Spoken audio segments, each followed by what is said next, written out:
Welcome to the University of Minnesota. It's big, busy, diversified, and above all, exciting. On the Twin Cities campus, some 45,000 students take courses in the health sciences, agriculture, science, and the humanities and social sciences. And sooner or later, they all come here, or here, or here, or to any one of the 19 separate locations in the university library system.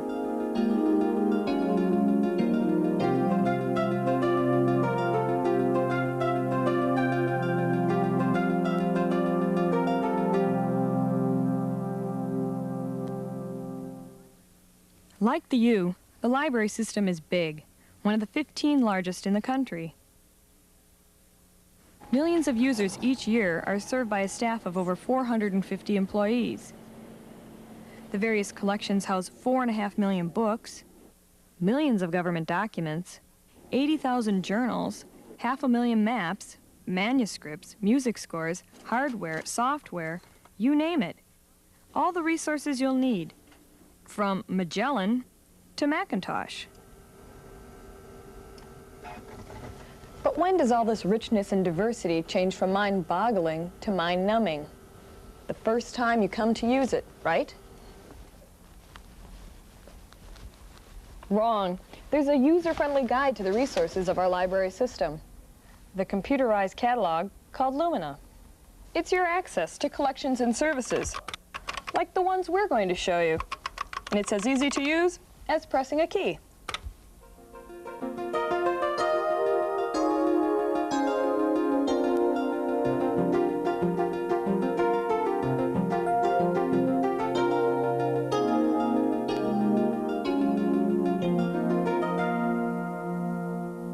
The Institute of Technology Libraries consists of two facilities, the Science and Engineering Library at Walter and the Mathematics Library at Vincent Hall. Together we are committed to serving the information needs of the physical science, mathematics, and technical research communities. Our desire is to get the information to the client whether or not we actually physically have the item or the piece of information in our library. So someone may come in with an unknown structure and they say, I'm interested in finding out what the structure is. Can you find it out for me? And we can go online, build the structure, and within 20 seconds I can come back and say, nobody's ever created this before, or these are some other similar things to what you're looking for. I think it's an incredible resource. It saves our time, it saves our clients' time, and it allows us to access information in ways that we couldn't have done in the past.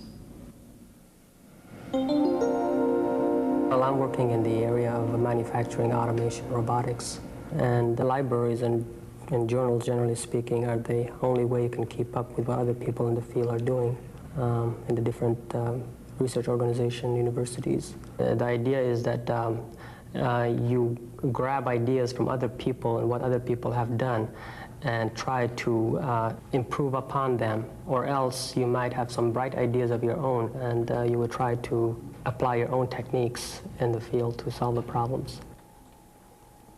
Previously, it would have taken a lot more time to find a specific type of textbooks or conference proceedings that you were looking for.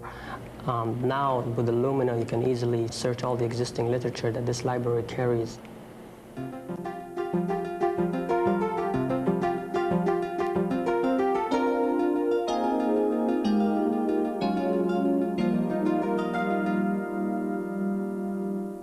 There's a lot more than agriculture on the St. Paul campus. So the St. Paul campus libraries include materials in veterinary medicine, family social sciences, home economics, and most of the biological sciences, as well as in agriculture. These materials are held in the St. Paul campus Central Library and in 6 individual special libraries located throughout the campus. Because the St. Paul campus is small, about 6,000 students, the libraries are easy to use and easy to find. Documents aren't really dull. They're just like anything else. There's some that are very exciting, very well done, very beautiful. They can be just like any other material. There are other documents that are nothing but page after page of figures. They're statistical in nature. When people come to use the documents in this library, they're looking for some kind of information, and they don't really care in what format it is. It's the information they're after. And these documents do have the information. In agriculture, we're luckier than in other fields because our documents are indexed. So if we look at the CD-ROM for Agricola, maybe a fourth of all the things listed in that index are document material. I don't think you could have an agricultural library without government documents.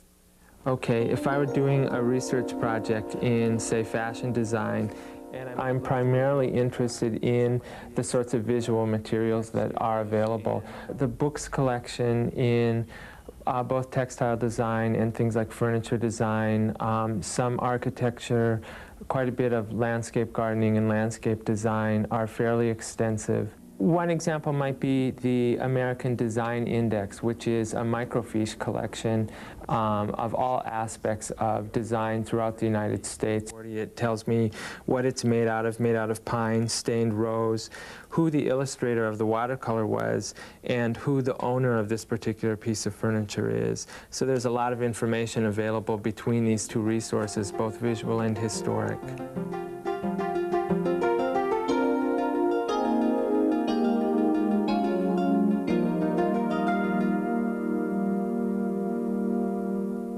The Health Sciences collections are housed in Deal Hall.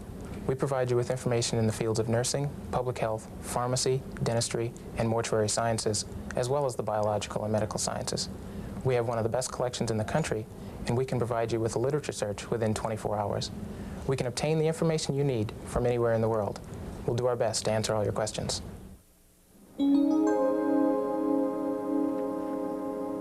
There's certain kinds of information that I think are particularly well transmitted in audiovisual formats. There are three things that we do primarily in the Learning Resources Center. One is course reserves for the health sciences. Our second major area is audiovisual materials, everything from slide tapes and models to video cassettes. And then thirdly, we're into the business very heavily now of computer hardware and software. Two of the areas that we're really getting into are computer-assisted instruction and interactive video disc.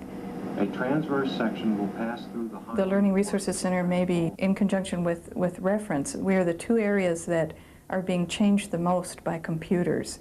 And in a sense, we're a reflection maybe even of how computers are changing society. We've had authors come in looking for methods to kill off characters in their novels. The Wagenstein Library is a collection of rare books, manuscripts, archives, and artifacts on the history of medicine and biology. It provides a continuity that I think is very valuable to people in the health sciences field, particularly since it's so easy to get caught up in the newest of everything. Clara Barton's diaries are some of the most interesting materials. One of the advantages of any kind of a special collection like this is our clientele is small enough that we can spend lots of time with them and bring out the original materials for them to work with. And they very rapidly get quite excited. So we feel that once they've stepped inside that door, we've got them.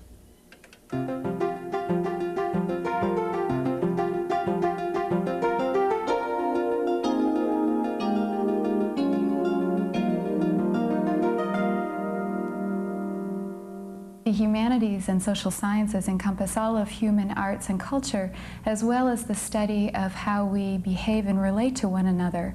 From art to education and from music to management, our collections are the largest and most diversified of the university libraries. Our resources range from rare books and manuscripts to the latest wrinkles in information technology. I'm in a program which is both business and journalism. I use this library a lot, at least 10 hours minimum during a week. The business library is located in second floor Wilson, so it makes it very convenient for business students because it's on the West Bank, and all the information is located in this area, and so you don't have to run around to different parts of Wilson Library to look for information. And what I'm seeing right now is the financials for control data. Compact Disclosure holds listings of all the companies that file with the Securities and Exchange Commission. And if you know the name of a company and you just want to know how they're doing, you just type the name of the company in and it gives you all the information you need. I definitely use a system like Compact Disclosure to get quick information about a company, to know where they're standing and if I need to buy it or something like that. We are a very heavily used map collection, probably the most heavily used map collection in the country. The John R. Birch Map Library holds about 250,000 maps and serves both the university community and the general public as well. Probably about 80% of our users are undergraduates enrolled in geography department courses. The two main categories of outside users are genealogists who use our foreign topographic maps to find villages and towns. And the other main users are engineering and environmental consulting firms, which use our aerial photographs just to see how the area has developed over time. It's a very rewarding medium to work with. People enjoy working with maps. They let down their hair a little bit and have fun with them.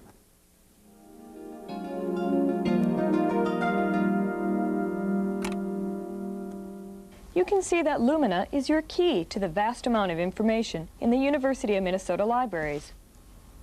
There are Lumina terminals in every campus library. You can even dial up from your personal computer if you have one. By the way, our collections may be vast and dispersed, but no library is more than a short bus ride from another. And if the resources across campus don't fill your needs, interlibrary loan can bring the resources of distant libraries to you. But the most important thing to remember about the university libraries is this: there are people here to help you find the information that you need. All you have to do is ask.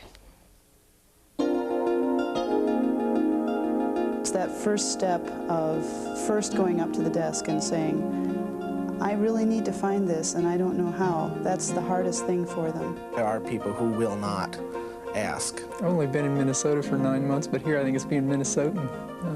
You just don't want to ask people for help. Some people say, I don't want to ask a stupid question. And our response is, there isn't a stupid question. How much heat is generated from cut flowers. No questions are dumb to ask. Where you purchase cow mats. Every question is legitimate. How many accidental deaths occurred from people tripping on their shoelaces. Every question is valid. But we didn't find that one. Quite frankly, we get very bored if no one comes up and asks us questions.